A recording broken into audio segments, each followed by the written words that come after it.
سوال یہ ہے کہ شیطان یا ابلیس یہ کون ہے؟ قرآن میں ہم پڑھتے ہیں، ایک شبہ بعض لوگوں کے ذہن میں پیدا ہوتا ہے۔ کہاں پیدا ہوتا ہے؟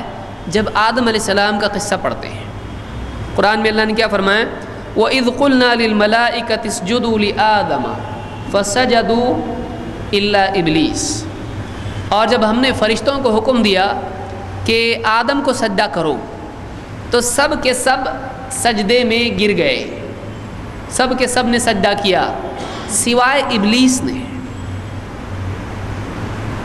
ابا واستکبر وکان من الکافرین، اس نے انکار کیا اور گھمنڈ میں آ گیا اور وہ کافروں میں سے تھا۔ یہاں پر کچھ لوگوں کو لگتا ہے کہ اللہ نے کیا فرمایا کہ جب ہم نے سارے فرشتوں کو سجدے کا حکم دیا سب نے سجدہ کیا سوائے ابلیس نے، تو ظاہر بات ہے کہ استثناء کس میں سے ہوتا ہے؟ اسی جنس میں سے ہوتا ہے۔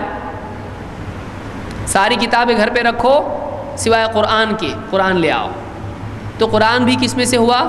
کتاب میں سے ہوا، کتاب میں سے ہوا۔ تو جب کوئی چیز اسی کی جنس میں سے بیان کی جاتی ہے تو اس کو استثناء ہوتا ہے۔ سارے فرشتوں کو حکم ہوا سجدے کا، سب نے سجدہ کیا سوائے ابلیس کے، تو ابلیس کس میں سے ہوا؟ تو یہ شبہ بعض لوگوں کو ہوتا ہے۔ ایک بات یاد رکھیں، عربی زبان میں استثناء متصل بھی ہوتا ہے اور منفصل بھی ہوتا ہے۔ کبھی کبھی ایسا ہوتا ہے کہ اس گروپ میں سے کاٹ کے کوئی اور بھی بیان کیا جاتا ہے۔ جیسے کہا جائے کہ سارے لوگ آئے، سارے آفیسر آئے اور فلاں نہیں آیا، کسی پیون کا نام لیا جائے یا کسی اور کا نام لیا، میرا دوست نہیں آیا، سارے آفیسر آ گئے لیکن میرا دوست نہیں آیا۔ ضروری نہیں اس کا دوست آفیسر ہو، تو کسی کا استثناء بعض اوقات منفصل بھی ہوتا ہے جو اس گروپ میں سے نکل کے الگ ہوتا ہے۔ لیکن یہ کیا ہوا؟ عربی گرامر کے قاعدے سے سمجھنے کی کوشش ہوئی، جس میں پاسبلٹی ہے کہ غلط بھی ہو سکتا ہے، ایسا بھی ہو سکتا ہے، ایسا بھی ہو سکتا ہے، تو آپ کیسا بول رہے ہیں کہ نہیں وہ جنات میں سے، فرشتوں میں سے نہیں ہے؟ قرآن میں اللہ نے اس کو بیان کیا ہے۔ سورہ الکہف میں اللہ نے وضاحت کے ساتھ اس غلط فہمی کو دور کیا ہے۔ اللہ نے کیا فرمایا؟ وَإِذْ قُلْنَا لِلْمَلَائِكَةِ اسْجُدُوا لِآدَمَ، جب ہم نے فرشتوں سے کہا کہ آدم کو سجدہ کرو، تو اللہ نے آگے کیا کہا؟ فَسَجَدُوا إِلَّا إِبْلِيسَ، سب نے سجدہ کیا سوائے ابلیس کے۔ تو كَانَ مِنَ الْجِنِّ فَفَسَقَ عَنْ أَمْرِ رَبِّهِ، وہ جنات میں سے تھا، وہ جنات میں سے تھا تو وہ اپنے رب کے حکم سے باہر نکل گیا۔ یہاں کیا ہوا؟ اب اللہ نے کلیئرلی بیان کر دیا کہ سب کو حکم دیا، فرشتوں کو حکم دیا، سب نے سجدہ کیا، ہاں ابلیس نے نہیں کیا، ابلیس نے نہیں کیا، وہ جنات میں سے تھا۔ کان من الجن، وہ جنات میں سے تھا، تو اس نے اپنے رب کے حکم سے فرار اختیار کیا۔ تو اس آیت میں اللہ تعالیٰ نے واضح الفاظ میں کہا کہ وہ کس میں سے تھا؟ جنات میں سے تھا۔ تو فرشتوں کو تو حکم تھا ہی تھا، ابلیس کو بھی حکم تھا، وہ فرشتوں میں سے نہیں تھا لیکن اس کو بھی حکم تھا کہ تو بھی سجدہ کر۔ اس کے بارے میں بہت ساری باتیں بیان کی جاتی ہیں، کوئی استناد اس کی نہیں ہے، بس اتنا ہمارے لیے کافی جو قرآن نے ہم کو بتا دیا ہے۔ فرشتوں کا معلم تھا اور ان کو پڑھاتا تھا، کیا تھا، بہت ساری باتیں ایسی ہیں جس کے بارے میں تحقیق بہت ضروری ہے اور بہت ساری چیزیں اس میں بے بنیاد ہیں۔ اس میں ابلیس کے جنات میں سے ہونے کی ایک اور دلیل بھی ہم کو ملتی ہے۔ آپ نے پچھلی حدیث میں پڑھا مسلم کی، دیکھا کہ آپ نے فرمایا کہ فرشتوں کو کس چیز سے بنایا؟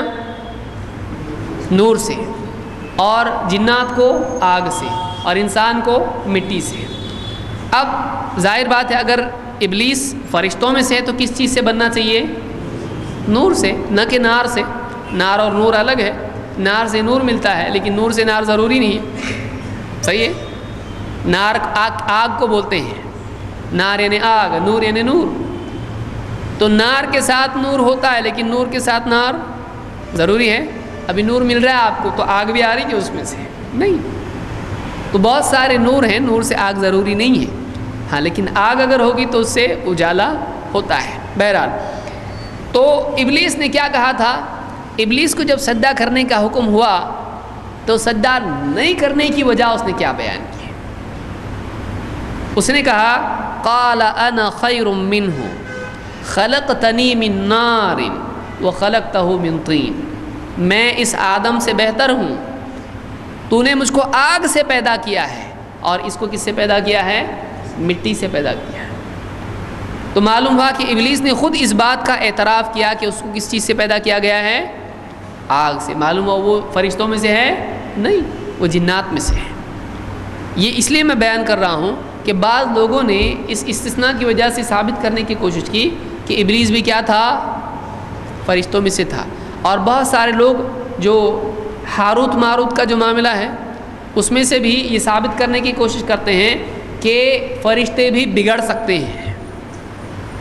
ایسا نہیں ہے کہ کچھ قصے لوگوں میں مشہور ہیں، دو فرشتے آئے اور وہ فرشتے پھر کسی کے عشق میں مبتلا ہو گئے اور بگڑ گئے۔ وہ لمبا چکر ہے، وہ اس میں ہم فرشتوں کے بارے میں جب دیکھیں گے تب آئیں گے ہم اس پہ انشاءاللہ۔ تو فرشتوں میں سے بھی بگڑ سکتے ہیں، تو ابلیس بھی کیا تھا؟ بعض لوگ بولتے ہیں فرشتوں میں سے تھا، لیکن پھر کیا ہو گیا؟ پاؤں اس کا پھسل گیا، کیونکہ عیسائیت میں یہ تصور ہے۔ یہ کہاں سے آیا ہے؟ تھوڑا دور سے آیا ہے کہ عیسائیوں میں یہ عقیدہ ہے کہ فرشتے بھی بگڑ سکتے ہیں۔ تو بولتے ہیں کہ سیٹن کون تھا؟ اینجلز میں سے تھا، وہ فرشتوں میں سے تھا۔ اور ان کے یہاں عقیدہ ہے فالن اینجلز۔ فالن اینجلز کس کو کہتے ہیں؟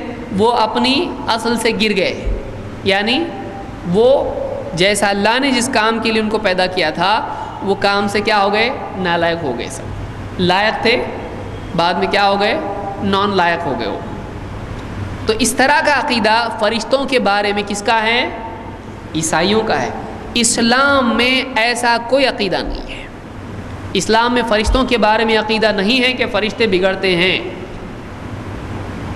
اللہ نے خود قرآن میں کہا لا یعصون اللہ ما امرہم ویفعلون ما یؤمرون، فرشتے جو ان کو حکم دیا جاتا ہے اس کی ہرگز نافرمانی نہیں کرتے ہیں، بلکہ وہی کرتے ہیں جو حکم ہوا ہے۔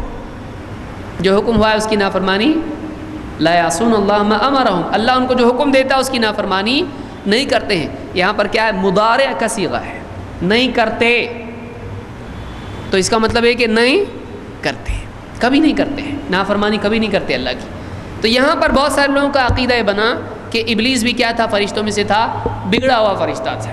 ایسا عقیدہ اسلام میں نہیں ہے۔ ابلیس جنات میں سے تھا، قرآن کی نص اس کے لیے موجود ہے، اور ابلیس کا اپنا اقرار قرآن میں اللہ نے ذکر کیا ہے کہ اس نے خود کہا کہ میں آگ سے بنا ہوا ہوں۔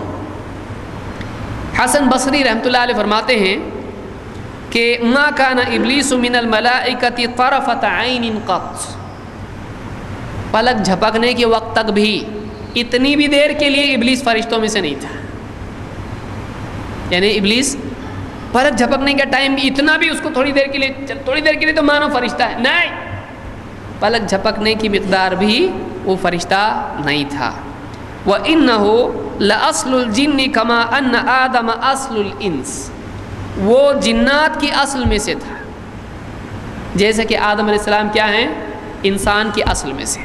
آدم علیہ السلام کی جنس کیا ہے؟ انسان۔ تو ابلیس کی جنس کیا ہے؟ جن۔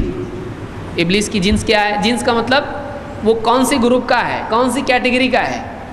جیسے دیکھیے گائے بیل کون سی کیٹیگری کے؟ انسان کی کیٹیگری کے ہیں، جانور، سمجھ میں آیا؟